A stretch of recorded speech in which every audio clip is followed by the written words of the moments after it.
Hello everyone, it's the start of the Lunar New Year. I wish you all good fortune and happiness. Right now it's 9:02 on February 1st.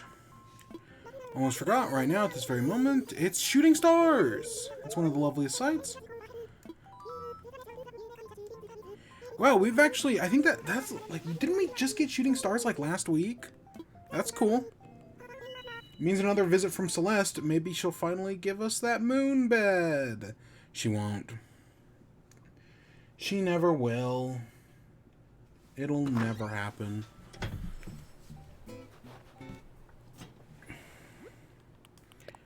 Alright, we got a thing from Jolly Red that I think is actually real. Bank and Nook, you know. Remember when people were using that to speedrun the game and make like $1 billion? And then Nintendo capped it at... Originally they like capped... They capped it in like some stupid way. And then they capped it again later. Praise Helix. With, like, making it so that you could basically only make 9. 4 nines. Yeah, freaking Nintendo. I don't know, I am worried about them patching out that shiny thing in Legends Arceus. I don't think they will, because they never patched out the thing in Pokemon. I don't even know if they could patch out the thing in Pokemon. But, I don't know, I guess we'll see.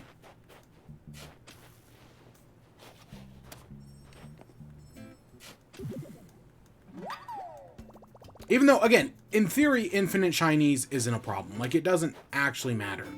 Because Pokemon hold no monetary value. But the Pokemon Company likes to pretend like they do. Treat Pokemon like they do hold monetary value. Which, I would say calls for regulation, but, again, it's not like kids' collectible trading cards are loot boxes. Oh, wait, they totally are. Yeah, no, that's exactly what collectible trading cards are. And in the current collectible trading card boom, yeah, they basically are just loot boxes. That people are buying card packs just to hope for the chance of getting something rare that they can then potentially resell or display. I don't know, art's a fickle thing. So as I was coming in today, I saw, someone was walking around the town hall, and I saw the lights, and I was like, why are there lights? What do the lights have to do with anything? Oh, Festival. That's it. That's why those lights are there, because Festival is coming up in, again, probably like 2 weeks. I don't know, I don't have an exact date or anything, but it's coming. And yeah, I'm gonna guess, the fact that we didn't get an update at the end of, or the fact that, I don't know, they could put out an update tomorrow, or they could announce it tomorrow, but I don't think they will. I think Festival was just in the most recent update. Again, at some point they are going to have to patch the game again. Probably around Easter, just to make sure the Easter event's playable, because at the moment it isn't. Fucking Nintendo, stupid pieces of shit.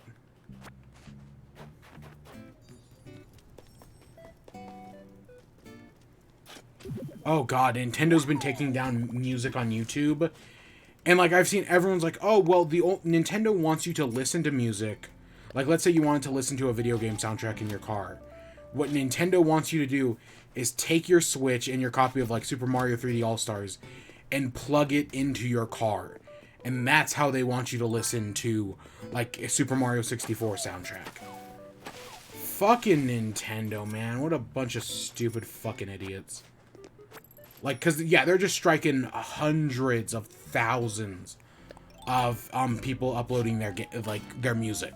Because there is no way to listen to Nintendo music other than, you know, playing the game. And sometimes, a lot of the time, people want to listen to video game music outside of the game. Of course, a smart company like Nintendo could be. Okay, Nintendo's not a smart company. They make good games. Their managements are idiots, but they make good games. But a smarter company than Nintendo, business-wise, would come out and be like, oh, we're gonna either license our music to like Spotify, or because Nintendo is so stingy with its IP, what they would actually do is they would make their own service. bundle it into Nintendo Switch Online, where you can get all the Nintendo music from every game you want, and it's on the Nintendo. You can listen to it on your Switch. Maybe you can even, like, by hitting like the home menu like that, you see all that blank space? Maybe in that blank space you could access the Nintendo Switch app, and you could literally just have whatever music you want playing. So I could be playing Animal Crossing right now and listening to, I don't know, like the Mother 3 soundtrack or whatever. Right? Because I think that's how it works on Xbox, is you can just do like a menu like that, and you can listen to like your Spotify playlists. Again, a smarter company would do something like that. But not our dear old friends Nintendo. Nope. Oh, God. Oh, swallowed wrong there.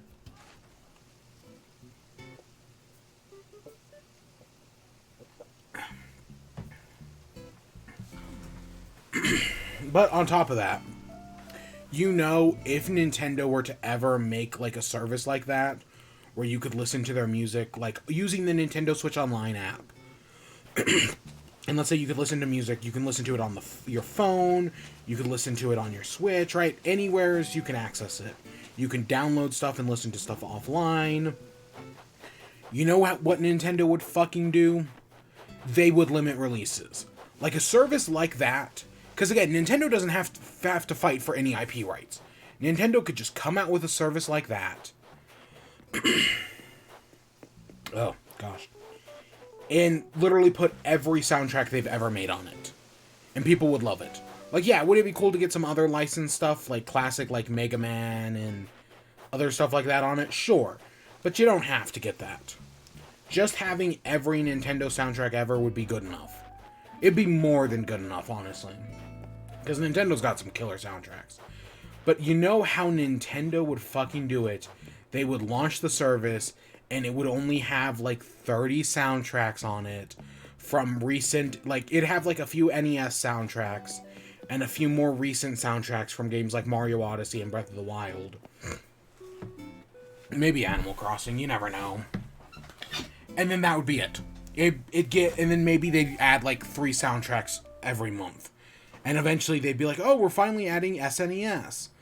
Like, you know, Nintendo, even if they were finally to, you know, get smart and do something like that, they'd still fuck it up by doing something like limiting releases or they'd put like limits on like how you can listen to it, or like how many songs you could download like offline or whatever. So that way if you're like on a road trip and you want to like jam to some games music while, you know, you're driving along, nope, you can only download 5 songs onto your device. You fucking know Nintendo. Nintendo is a monkey's paw. Anytime they do something good, it comes with a terrible price. It always does. And a Nintendo music thing, that would be its terrible price. Is that you would only have access to, like I said, like 30 games. Soundtracks from 30 games. Even though, again, with the click of a button, they could upload them all. I would, however, totally see Nintendo doing FLAC files. Nintendo cares about that quality. I can almost guarantee their music streaming app would do FLAC files. Just because they care about, like, sound quality and whatnot. I can almost guarantee that. Because, you know, it'd be a good app. It's just Nintendo would fuck it up. It would come at a cost.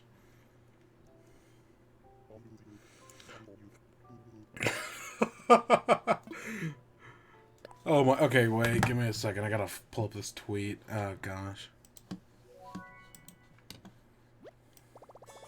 I still have no idea why the Twitch chat broke yesterday.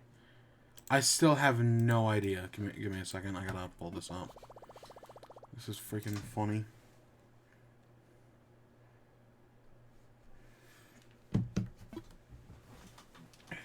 I should really just always have Twitter open in the background of these streams.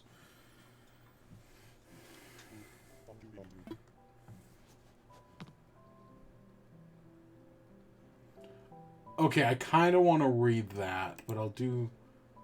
Who... Okay, I know who retweeted that. Okay, I kind of want to read that, but I'll read that later. Alright, so here's the tweet real quick. What a great day to wait to legally enjoy some of my favorite Nintendo music. And you have the Super Mario All Stars collection on 3DS. Obviously, you have some stuff from. Oh gosh, I don't recognize that. I have no idea what this is. What, Rhythm Heaven? That's Smash 3DS, and that is. Oh god, I have no idea what that is. Is that a Kirby game? That looks like that looks like Kirby right there. Yeah, this is how Nintendo wants you to listen to their game music. Admittedly, I did do this with the 3DS once. One time I plugged in a pair of headphones into the 3DS and listened to the Smash Bros. Soundtrack.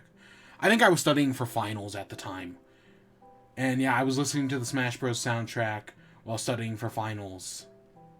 Yeah, so I did do that once. But yeah, that's exactly what Nintendo wants you to do.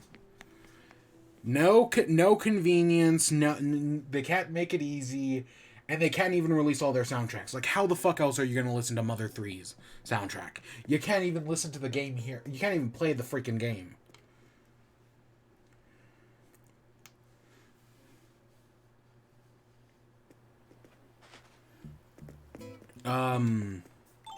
So I know the painting was real, but it was something we already had, so I'm not worrying about that.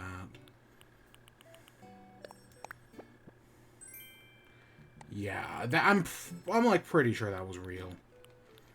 Anyways. Oh, a beach chair. Yay.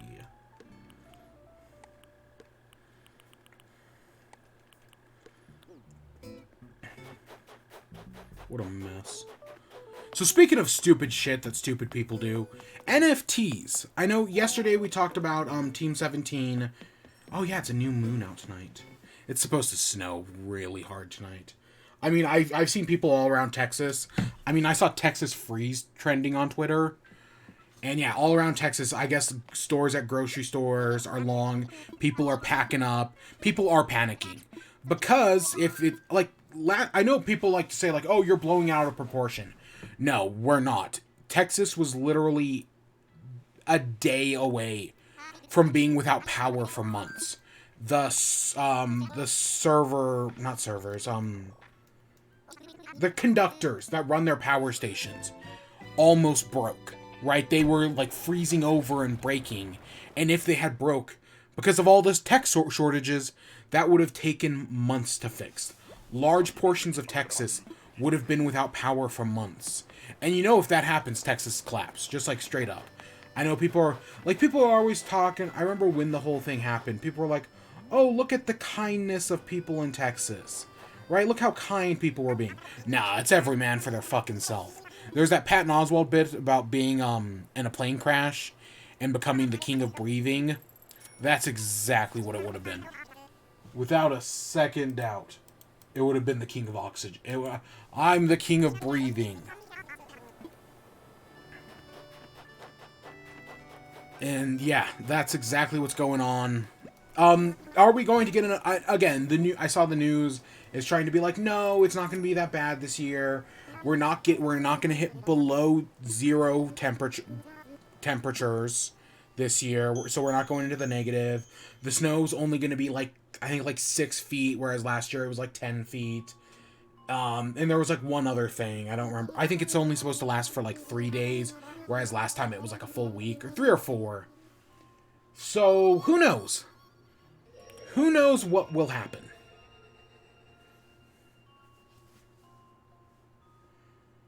But yeah, people are again. Should you go out and panic buy? Probably not, but just have stuff to keep warm, and be ready for the possibility that you may be out of power.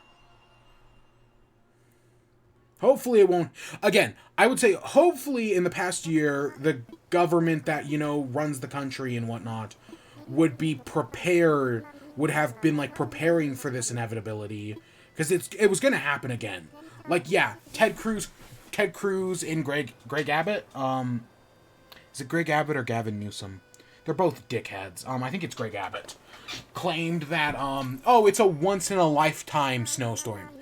Yeah, no. With climate change, it's going to happen every year. And it's just when is going to be the time that breaks it. Because clearly the government wants to do nothing about it. So, like, if the conditions get as bad this year, then yeah, everything's fucked. Same as before. We'll see.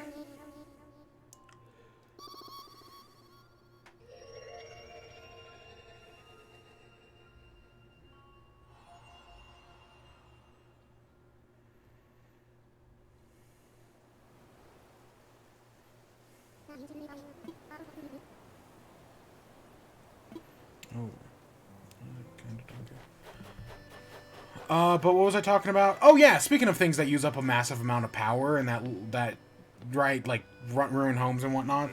I don't remember how the fuck I got into this, but God, I don't remember how I got into winter storms. NFTs. I think I was going into NFTs. I was going into NFTs, right? NFTs use up like a bunch of power, like as much as like a small African nation. Like it's wild how much power an NFT uses.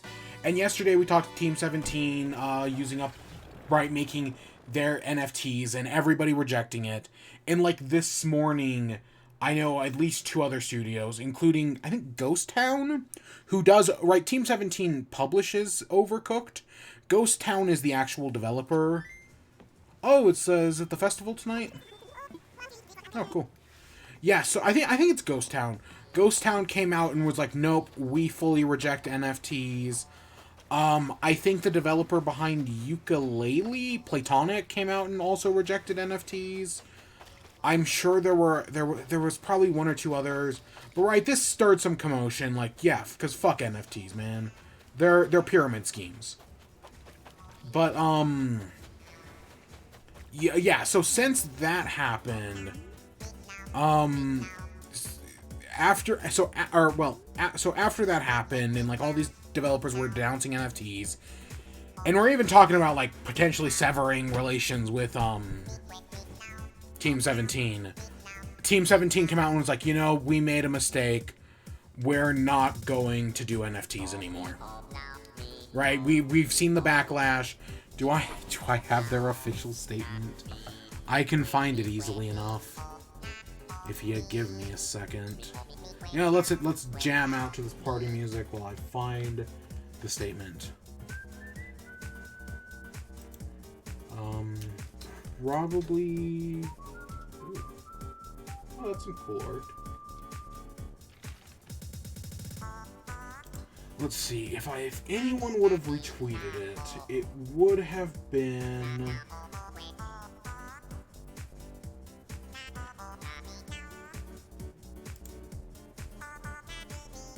Yeah, here we go. Jason Schreier over at Bloomberg. So, in his tweet, he says, this year is gonna be extremely funny. So this was Team 17's statement. Team 17 is today announcing the end of the MetaWorms, which was their NFT project. We have listened to our Teamsters, development partners, and our games communities, and the concerns they've expressed, and have therefore taken the decision to step back on NFTs. Okay, so they took it back. Also, I didn't notice this, but yesterday, Troy Baker, resident asshole, thank you for all the feedback and patience. After careful consideration, I decided not to continue with the partnership with Voiceverse NFTs. Intentions aside, I've heard you and apologize for accusing anyone of hating just by simply disagreeing with me. Very passive-aggressive. And then this was Stalker, which announced they were doing NFTs. This was a while ago, I think, this last one.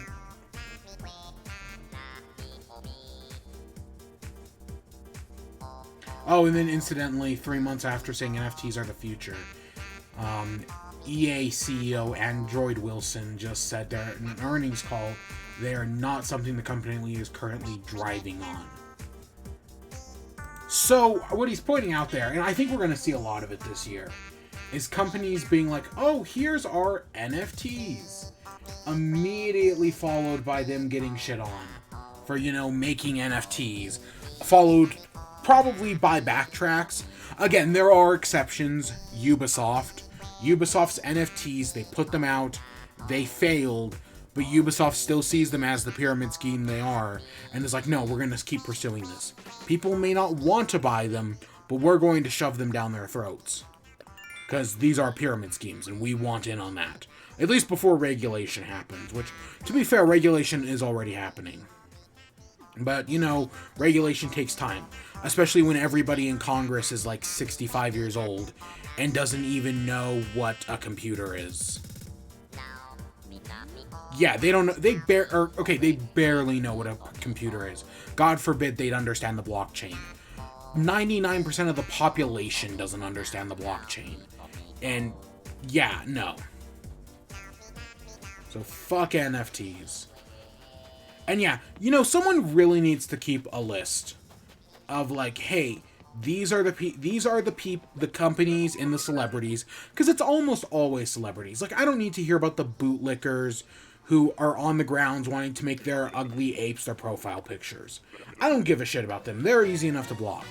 But someone needs to make a list of all, like, the celebrities and the corporations who are in on NFTs, and then, like, color code it based on, like, did they put out an NFT and then immediately retract their statement? Are they Team 17? They cashed in some of their credibility to try to get these NFTs made, and everybody rejected it. Are they like Ubisoft, where even though they put them out and even though they failed, they're still thinking about doing it. They're still going forward on that end. Did they just straight up make the NFTs, right? Like, someone needs a list of these things. Because while I'm not saying we never forgive, I do totally think we never forget. Like, we should know what companies traded in their integrity to try to make a quick buck. I mean, there's already hundreds of those, but, you know, NFTs are a good, like, I was going to use the word litmus test, but that's not right. They're a good indicator of, like, oh, you see a company's making an NFT, they're a shitty company. Boom, instantly. Like, Funko Pop and Nickelodeon, who are both making NFTs. Marvel, is doing NFTs as well. All these shitty companies making NFTs. It's actually a little bit, if I remember, the Marvel thing's a little bit more complicated. Same thing with the Disney thing. Like, Disney did NFTs, but Disney doesn't know what NFTs are. So, like, Disney's NFTs were just, like, JPEGs you could buy. Like, I don't think they were backed by the blockchain or anything like that.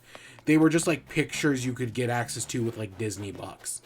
So, like, Disney did do that, definitely. But it was clear that they didn't really get it, and, like, they wanted their own ecosystem. Like, they basically wanted a Disney cryptocurrency.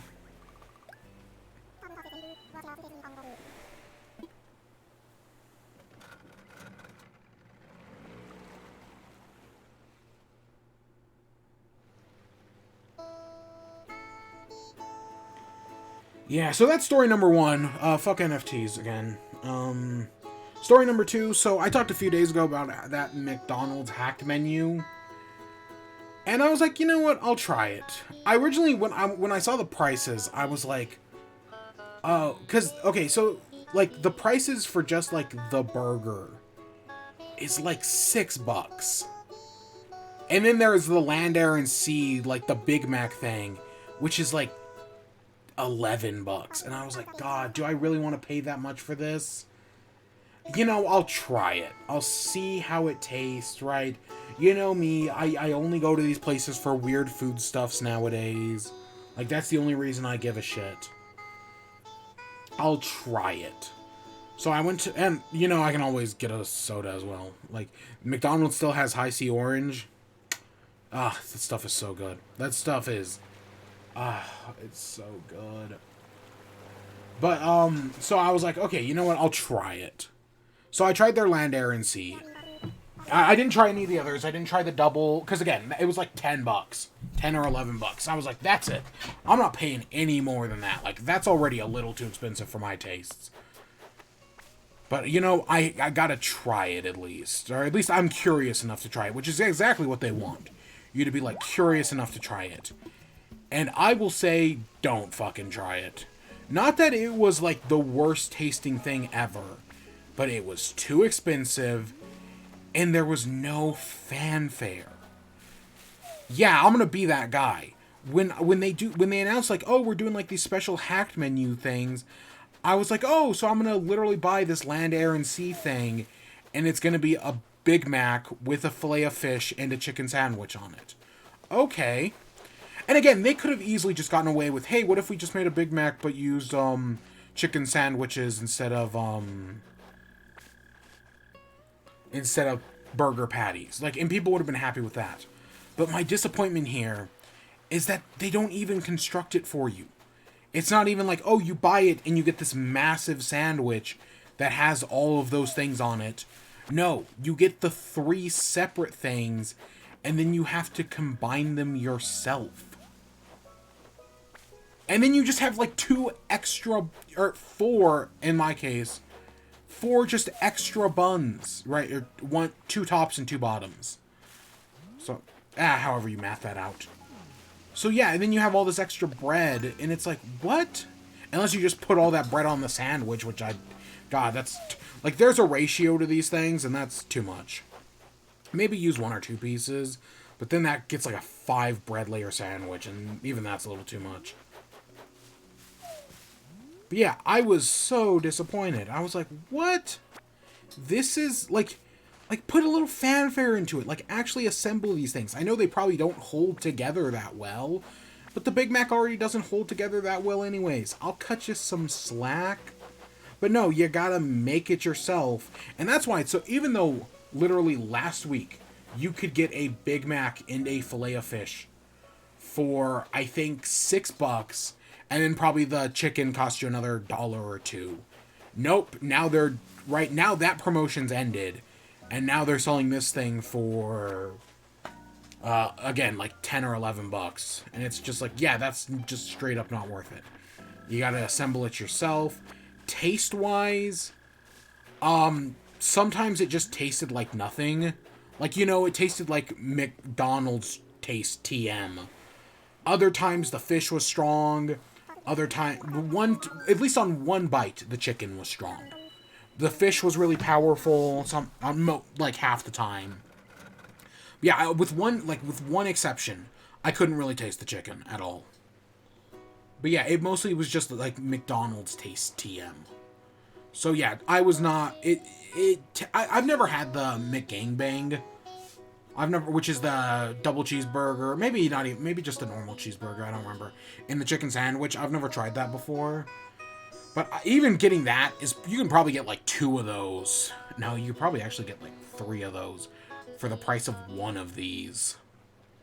And those probably taste a little better, at least like people have done that, whereas this is just weird. Yeah, so I was not impressed with it at all. Do no buy. I didn't try the other one. Like, there was a chicken nugget one. There's a double cheeseburger and a fish one. And then there's... I actually have heard the Egg McMuffin with the hash brown on it. Like, people... That's kind of like the McGangbang. People have been doing that for a while now.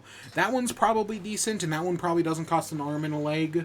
But all the other ones, nah, they're not worth it. I doubt the chicken nugget one's worth it. And the land, air, and sea, just, nah. Nope. No siree, Bob. So yeah, I was not impressed, like, at all. Oh, coconut pudding. Ooh. But yeah. So yeah, I tried that. Yeah, no, I don't. It's like, it's not good. There are other better things you can get at other places. So yeah, that's story number 2. You know me, I try the weird food stuffs. That's I didn't get the title of resident fat guy for nothing. God, I could have been doing these things, and I could have been doing Face Jam years ago. Oh look, they're already selling I want to see what that is. They're already selling the festival stuff. And hey, last year it was orange, this year it's blue. So at least they do different colors for different years. That's good, I guess. We'll be sure stew. Oh wait, I want the stew pot. I guess we'll keep those. Nope, that stays. We don't need the wheat, so I'm just gonna sell it.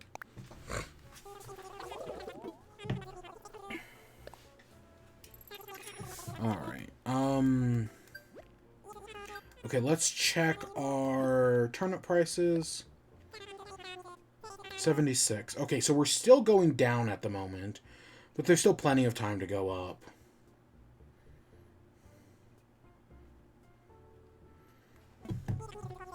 Yeah, we're still... It's not great. It's not looking great at the moment, but it's also not looking terrible. Like, we have until Thursday. Alright, so, our final story is that Yacht Club. Yacht Club Games, you know, the developer behind Shovel Knight and publisher behind, Cyber Shadow. I don't honestly know if they've announced if they're, like, not doing NFTs. I hope they've said that, but I don't honestly know. I just pray they're like, no, we're not doing NFTs. Like, they've already said that. Because that's how low we've fallen at this point. That, like, a company saying, no, we're not doing NFTs. Again, the gaming industry gets worse all the fucking time. Before, the low point was saying, oh, our game's not going to have microtransactions. And then they created... originally, the low point was saying, our game will not have on-disc DLC. And then they created microtransactions and said, like, oh, well, our game won't have microtransactions. And then every game just had on-disc DLC. Or a lot of them did anyways. Then they created loot boxes, and it was like, oh, our game won't have loot boxes, but we have normal microtransactions. Those are fine now, right? And now it's, oh, well, we won't do NFTs, but now we're going to start doing loot boxes. Mark my fucking words. It's only a matter of time. NFTs become the big bad for the next few years. And these corporations will start getting away with loot boxes. Again, look at Pokemon Unite. A literal pay-to-win game. You know, one of the supposed worst things in video games. And people just let them get away with it. I actually saw a meme the other day making fun of Pokemon Unite as like a dead game. God, I wish. I wish it was a dead game, but I know it's not. But yeah, so Yacht Club Games did their announcement. And we knew this. They announced it like a few days ago that this was happening, and I had just completely forgot until it was already over. Like, I had just completely missed it because I forgot it was happening. But in this one, I think they started off talking about Shovel Knight Pocket Dungeon, a game I want to play but I have not played yet. I don't think it's on sale. Because I know they announced Cyber Shadow's on sale, like 30% off right now. I don't think, because again, Pocket Dungeon just came out in like late December. It will eventually. Maybe I'll pick it up then. I don't know. Maybe I should just pick it up. I don't know. There's a chance I'll like it. There's also a chance I won't. It's Shovel Knight. You know, I love me some Shovel Knight. But yeah, they started off with Shovel Knight Pocket Dungeon. They announced they're doing like a free update that's adding online multiplayer, I think. Like, so that way you can battle against like your friends, and there'll be like leaderboards and rankings and whatnot. So I'm sure somebody is really happy about that. I guess that's fine. Then their next update, and then they also announced that they're going to be doing DLC. It sounds like, based on how they worded it, that it's probably going to be like paid DLC, but that's not really that much of an issue. You know, if it's good paid DLC, I'm fine with that. Again, DLC, there was a point where it's like, oh, DLC is the worst thing ever. But since then, companies have proven that you can make good DLC. Again, Mario Kart 8 has some of the best DLC I have ever seen in a video game. Just like straight up. And then they put it all in the deluxe edition and charged $60 for it again, but that's fucking Nintendo. Monkey's Paw. Again, never forget about the Monkey's Paw. But, yeah, so they announced that. Then I think they talked about Shovel Knight Dig, which is like, it seems to be a roguelite. So, because I think Pocket Dungeon has roguelike elements in it. But this game also seems to have roguelike elements, where, you know, you're digging down in the earth to fight the Hexcavators. And it seems really good. Again, it's Shovel Knight, it's Nitram, who's a developer I used to follow way back in the day. Like a long time ago. But I haven't thought about them recently, admittedly, but Well, besides for Shovel Knight Pocket Dungeon or Shovel Knight Dig. We knew Shovel Knight Dig was coming. They announced it way too early. I think they even admitted in the showcase that, yeah, we announced it a little too early. But hey, it's finally coming. It will be out this year. They did not give a release date. They didn't even technically say, like, they didn't even, like, be like, oh, at the end of the trailer, here's a confirmation that it's coming out in 2023. Or 2022, I mean. They didn't even confirm that. But, you know, let's just hope it comes out this year. I'm sure... Again, take how... Like, I say they announced the game way too early, and they did. But I have no problem with them taking however long they need. Take however long you need to make the game good. And, like, even if it doesn't come out this year, just make it good. That's all that matters. But yeah, you know, that's all they had to it. I think they talked about Scrap Knight, who is in Pocket Dungeon. And then we're like, yeah, the game's coming out later this year. Or, you know, they're still working on it, but it's nearing the end of development. Yeah, I don't even think they technically said this year. They just said that it's nearing the end of development. So they're not, confirming anything right now. Then they talked about Cyber Shadow. Again, Cyber Shadow is on sale right now on multiple platforms. It might be on Game Pass still. I kind of don't remember. I know for a while it was on Game Pass. It might still be. If it is on Game Pass still, and you have Game Pass and you haven't played it, it's a great Game Pass game. Because if you like it, then it's really good. Like, yeah, totally worth your time. If you don't like it, well, hey, at least you didn't spend too much money on it, right? You bought it on Game, you already have Game Pass. I think it's a great Game Pass game. I actually bought it, you know, and I should just buy Pocket Dungeon. I really just should. Support the developers and all that. And I enjoyed Cyber Shadow. I didn't love it. It's not entirely my style of game, particularly. Like, Cyber Shadow is not, like, the type of game I'd go out and seek. Because I hate, like, those uber hard games like Ninja Gaiden. Castlevania 3, right? Those, like, the first Castlevania I put up with because it's really good. But Castlevania 3 just has a little too much bullshit in there for me. Ooh. But yeah, Cyber Shadow is a good game. It's a little hard. I don't think it's as hard as either of those two games I just mentioned. Well, technically there's 3 Ninja Gaidens, and they're all stupid bullshit.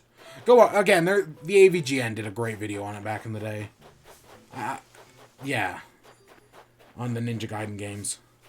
But yeah, and he also did a great series on Castlevania, if I remember correctly. Again, James Rolfe just does amazing stuff. I'm not seeing Celeste anywheres, which is interesting. I'm looking for it right now. But yeah, Cyber Shadow, it's on sale. If you're into like a difficult game like that, maybe look at a let's play of like the first bit of it. I think it's pretty good. I mean, I enjoyed it. I didn't put it on my Game of the Year list because I didn't enjoy it that much, but I enjoyed it. It was, again, it's just not the style of game for me, but you know, I was willing to give it a shot. Then they talked about their new thing. Their new project.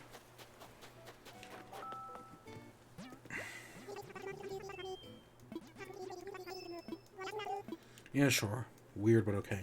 Their new project is called...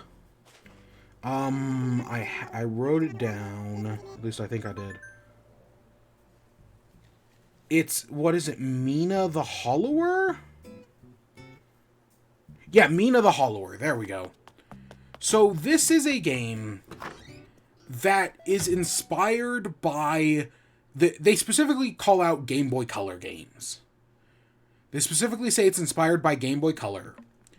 But if you look at the actual gameplay, if you look at like the trailer and whatnot, it's clearly inspired by Link's Awakening on the game.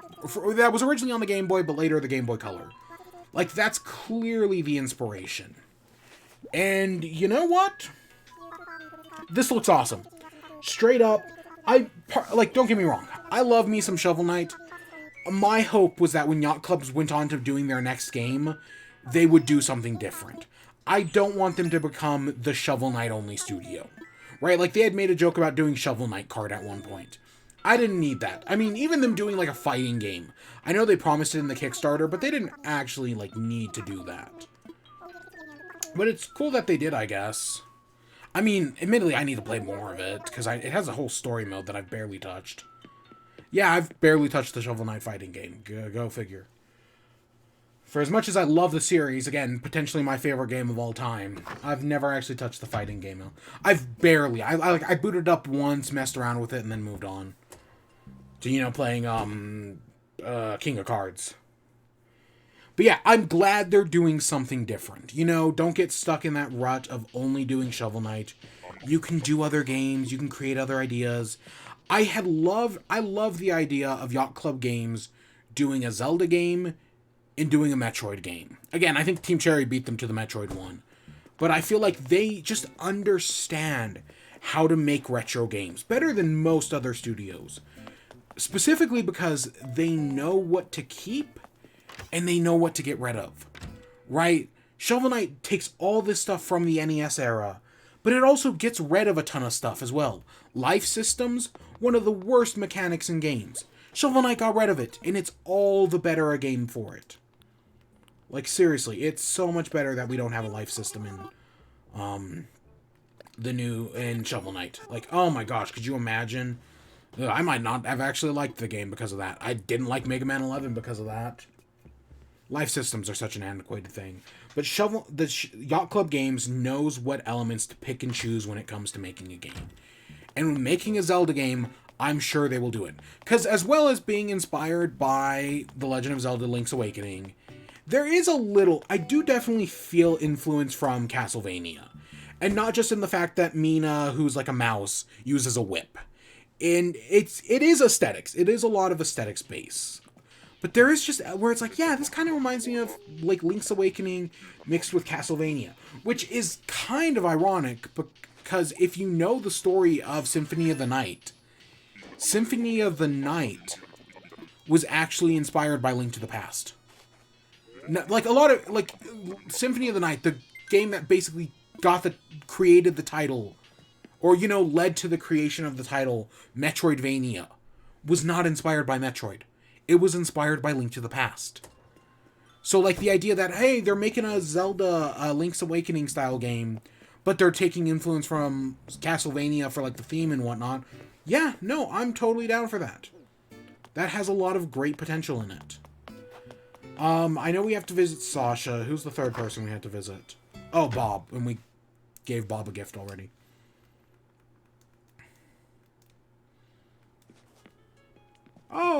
Oh my gosh. I've never actually seen Sasha's room before.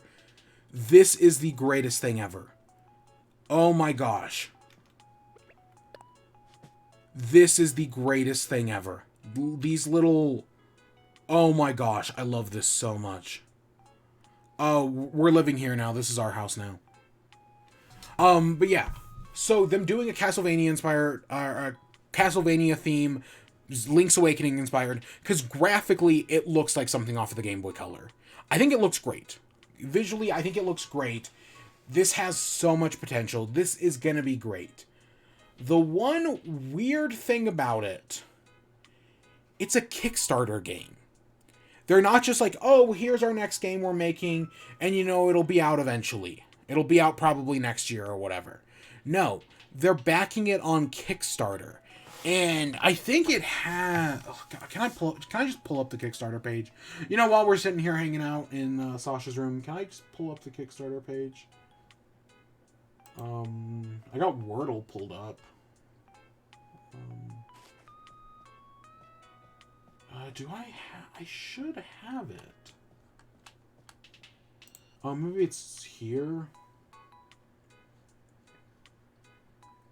Turnips. Oh, you know what? I bet I opened it on Twitter. And because Twitter uses a different browser, that's why it's not there.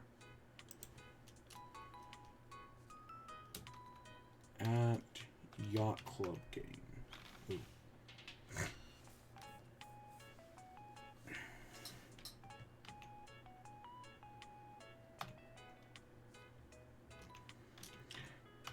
Come on, give me Yacht Club Games.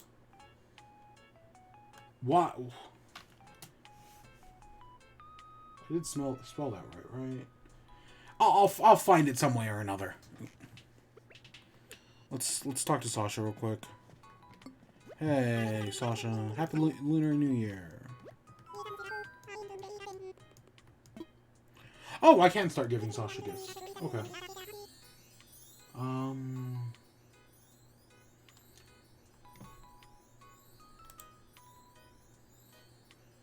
Okay. Well, I'll have to. Okay. I found that on Twitter. Oh, come on.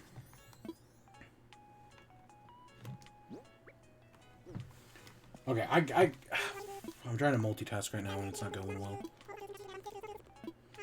I know, so yeah, they're kickstarting the project, which I don't think this needs a Kickstarter. Just straight up, this doesn't need one. But I know there are other companies that do Kickstarter game. That specifically, earlier in the month, or earlier in January, we talked about Sink or Swim, which was the new board game by Bazaar Games. Bazaar. I always forget how it's actually pronounced. Right, that's their new game. And they do a lot of their games through Kickstarter. But when they do their games, it's more of like they do it like a pre-order thing. And that just seems to be what these things are becoming. They're becoming pre-orders at this point. Oh, you back a game on Kickstarter? Well, you backed it on Kickstarter, but you're really just, like, the product's done. You're basically just pre-ordering it. Or even if the product isn't done, you know, they're going to immediately, like, start putting it into production and whatnot. They're close to being done. And I don't know if I like that. That the idea for Kickstarter that it's just like a pre-order site. I don't like that idea. Admittedly, I have used the site like that. Specifically, again, Bazaar Games. I've used their service. Ooh.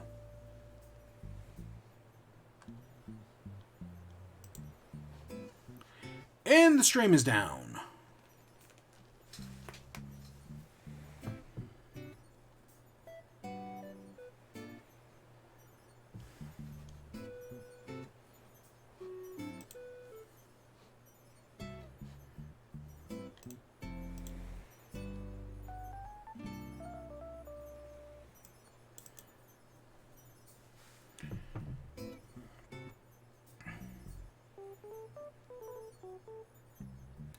Okay, I tried to pull it up, and it seemingly crashed the stream. So, yeah. That happened. So I guess I can't. I wanted to show it, but I guess I can't because it just crashed the stream pulling up the Kickstarter page. Fuck, man. Why is it never easy? Why is it never easy? Fuck. But yeah, okay, I don't even remember how I got... God, because there were some images I saw that were like, oh, that's clearly just, Castlevania. Right? Like, that's just clearly Castlevania.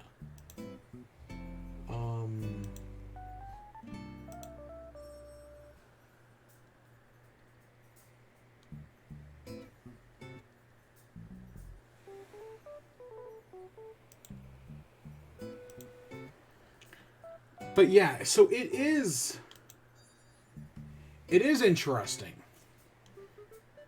Okay. So yeah, so okay, I guess if this works. We have this, so these are some of the images, I guess, from the Kickstarter. So, like, there's the whip, right? Obviously, Castlevania, you got the whip and everything. But if we come on to some of these other images, if they will load... I think that scrolled 2 over. So you've got like a little wispy thing to float you around. You've got like a spider thing that presumably creates a platform. And then you've got the axe. The axe, that's just straight out of Castlevania. Straight up, that's the arc of the axe. And then here, the dagger. The dagger, I feel like that's exactly how it works in Castlevania. Now, screenshot wise, this is from Wario64. Again, if this stuff ever fucking loads. I mean, even before I pulled up Twitter, I've been having stream issues. But, I actually wanted to start out the first one. Oh, and look, it crashed on me. Fucking great. Whatever. Fucking whatever. God, this again, streaming, 90% errors. But yeah, it's weird that they're doing it on Kickstarter. Admittedly, part of their reasoning for doing it on Kickstarter, it is partially like that pre-order thing I was talking about. But it is also one of the things they want to do is community feedback. Because, you know, part of what made Shovel Knight special is that you got community influence. And I'm not just talking like the Spectre Knight, Plague Knight, and King of Cards. I'm not just talking those things. I'm talking things like Developer for a Day, where people donated a bunch of money and they got to be a developer for a day. And that's where we get characters like Baz and the Boomerang Kid and the Hat Guy. Those all came, and there's a fourth one as well. Those all came from Developer for a Day. That's where all those bosses come from. The house with all the Ghost Mansion with all the portraits in it. That was another Kickstarter thing. And yeah, I guess it does kind of make the game feel special. And I think what they want to do is they want to recreate that in this new thing. They want to be able to come in here and be like, oh, well, hey, we want to recreate that feeling of like a Kickstarter, but you kind of need a Kickstarter to do that. So the only way to do that is to just do a Kickstarter. I mean, yeah, I'm sure there are other ways. Like, they could have made a whole website and everything.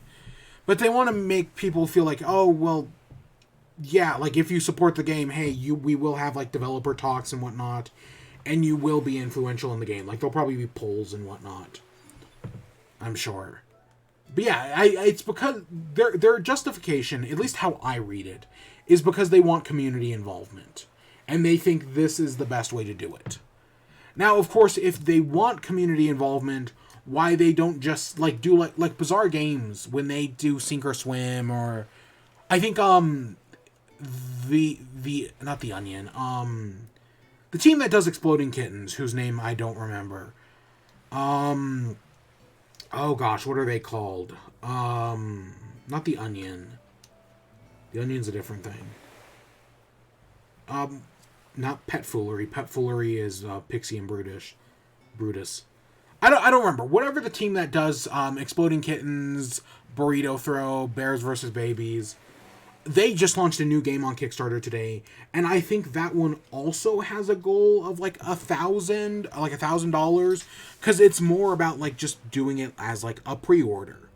That's exactly what they're doing. Another person in Twitter got a shiny Pokemon. I need to play more Pokemon. Admittedly, I haven't touched it since Sunday. And I won't touch it tonight.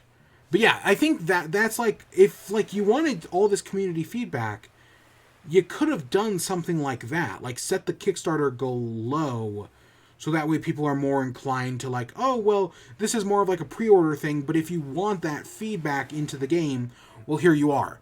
But no, they are just straight up kickstarting the game as well. Because the Kickstarter goal, it's a weird number as well. It's like, oh god, it's a weird number. Like, it's 300,000, but it's not exactly 300,000. It's like 300,000 something, something, something. It's like, it's not an even number. So that means they've either budgeted it out very specifically, or, I'm just pulling it up on my phone, fuck it. The Kickstarter amount is 311,503. Yeah, that's weird. That's a weird number. But that's what they're doing. And right now, they're currently at 278,000. So they're almost there, basically.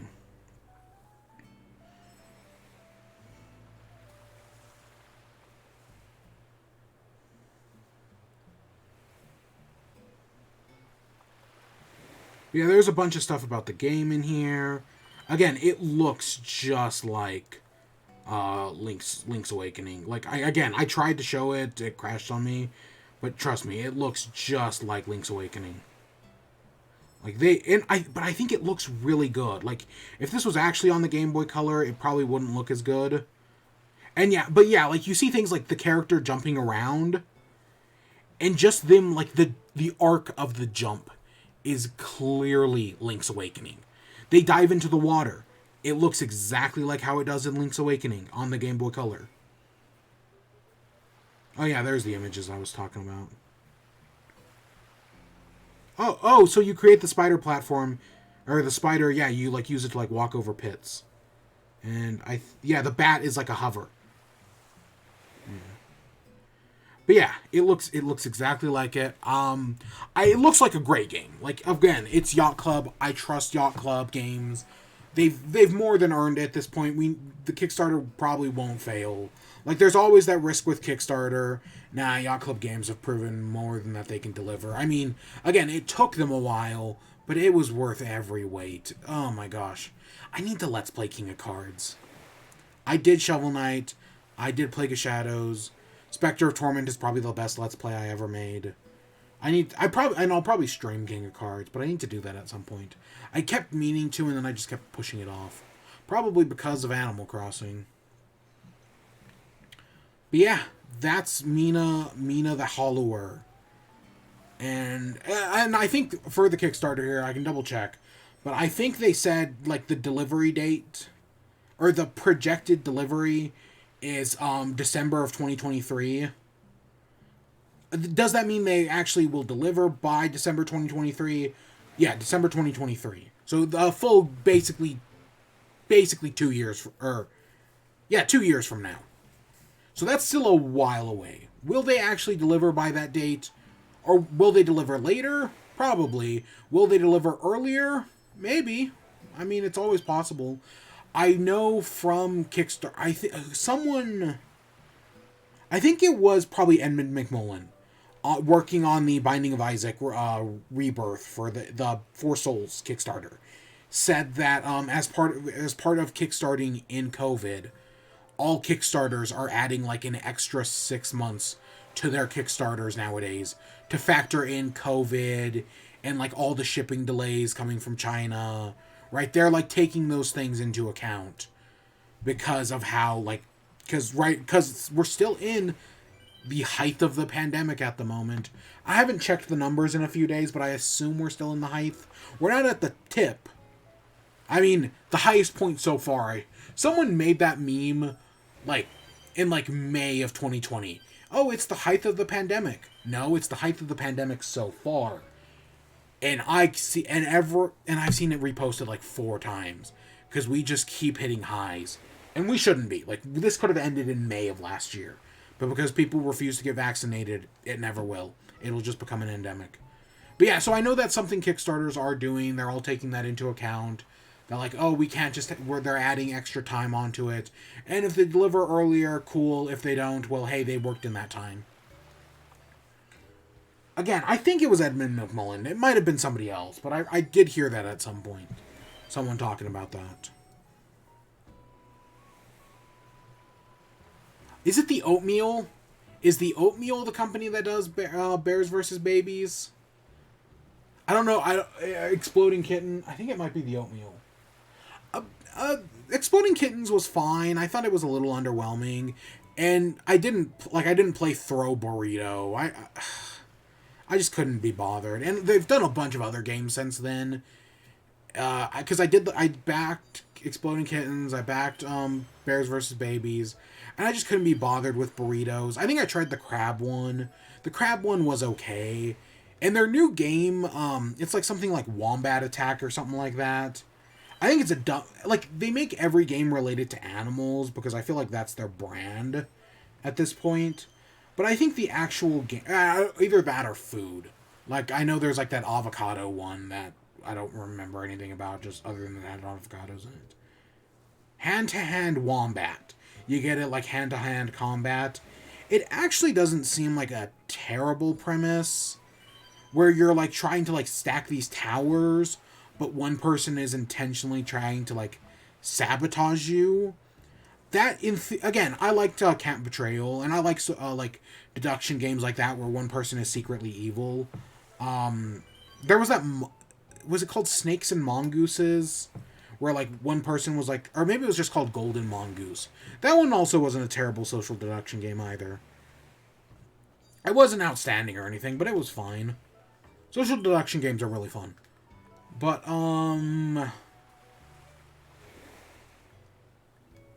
yeah, it looks fine, but at the same time I'm also kind of hesitant because like I guess everyone is like blindfold, like everyone closes their eyes while you're doing the thing, and I feel like that just kind of like playing the entire game blind just kind of seems dumb.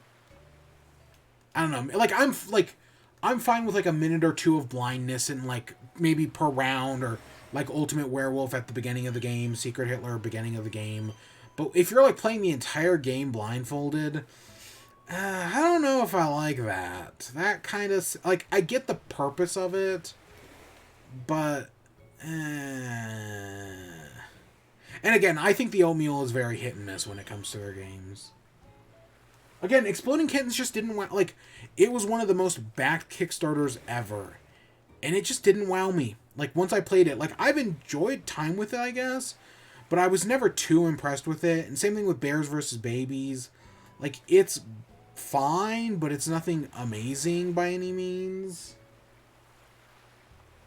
Like I've actually had some good fun with Bears vs. Babies, but it's just like it's not something I really pull out. I think I've pulled it out like twice since I got it from the Kickstarter. Yeah. Oh my gosh. So what was the... Oh, we gotta go check the computer. Okay, I figured coconut pudding was that. Looks more like a Jello to me, personally, but I figured. Or did we already check the computer? We might have, but I'm gonna go check it anyways. And then we're gonna end off. But yeah, Mina the Hollower. New game from Yacht Club. I think, again, the Kickstarter thing is weird, but I kind of get it, but I also think it's kind of weird, but... Again, that part of me thinks that, oh, do they actually need the money? Like, because Yacht Club, like, yeah, they did Shovel Knight. Shovel Knight was a huge success. But at the same time, they did also give away a bunch of that game for free. I know they kept raising the price. Like, every time a new update came out, they raised the price of the base game a little bit more. And they even started selling, like, each expansion as, like, a separate thing. But even still, like, I would not be... Like, if they're actually, like, oh, we don't know how much, like, money we're actually going to have for this. I wouldn't be surprised. Like, if there is actual, like, financial stuff involved in here. Like, it is more serious than just, like, oh, we're just doing this Kickstarter for fun. I actually want to check that Wombat one real quick. Is that actually... Yeah, oh, they did $10,000 as their starting amount. Yeah, that seems about right. And again, I think Sink or Swim was much the same. I think it was like 10,000.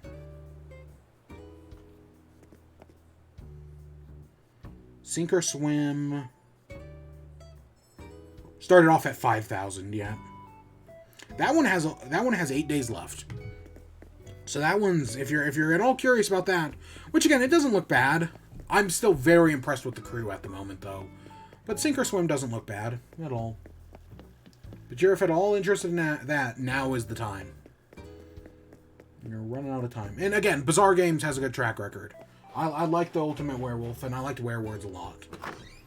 So I'm sure they can deliver. Yeah.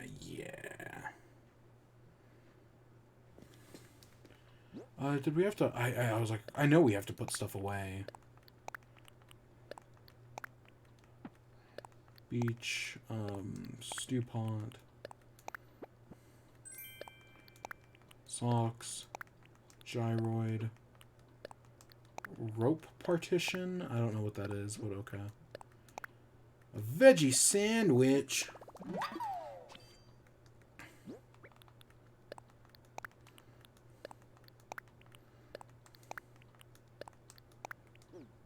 All right. Oh, we got to achieve.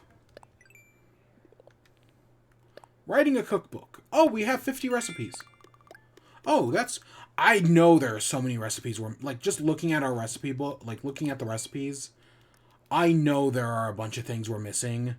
Like, I think there's, like, a different jam for every type of thing. There's a different, jelly for every different type of thing. There's a different soda for every different type of thing. I know there's plenty of stuff we're missing.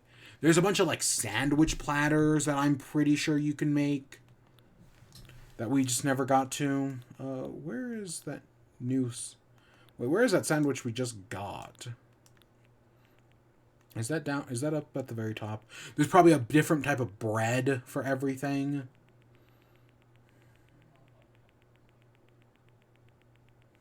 Yeah, okay. And again, I think there's even like a different type of sandwich plate other than that one. At least there is in the Happy Home Paradise, so there might be. I don't know. But yeah, what did we even do today? I don't know. Again, the stream crashing it kind of threw me off a little bit. But I know, yeah. Tomorrow, no plans tomorrow. Maybe I'll finally play some more Pokemon. I really want to play more Pokemon, but I've just been so busy, and I'm busy. Oh my god, the next few days are swamped for me. It'll be fine. I'm just, ugh. Yeah, it'll be fine.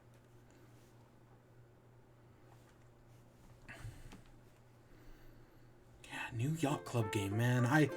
It's far away. Like, it's far away. So is Shovel Knight Dig. Again, I should just be playing Pocket Dungeon. But again, I don't have the time for Pokemon. What makes you think I have the time for a puzzle game? A puzzle roguelike. I think it's a roguelike anyways. It has roguelike elements, that's for sure. Oh, and I guess they also, when they showed off Mina the Hollower, they showed it off on G4, and I guess they showed some actual gameplay. So maybe the game's closer than we think, but also if they're getting developed, like, feedback from the community, maybe it isn't. It's kind of hard to tell, because there seemed to be a lot there, actually, but maybe that's just the trailer making it look impressive. I don't know. Whatever it is, it'll be worth the wait. Again, I trust Yacht Club Games. Shovel Knight's one of my favorite games of all time. God, I should do the Shovel Knight games again. It's been so long. Oh. Because I did play King of Cards once after it released. So I played through King of Cards twice. But I really should stream it. God, I just don't want to do that boss again. Ugh. Ooh, that thing's a nightmare and a half. But yeah, with that, that's where we're going to end off. I hope you all enjoyed. Stay tuned for more. Until next time, peace.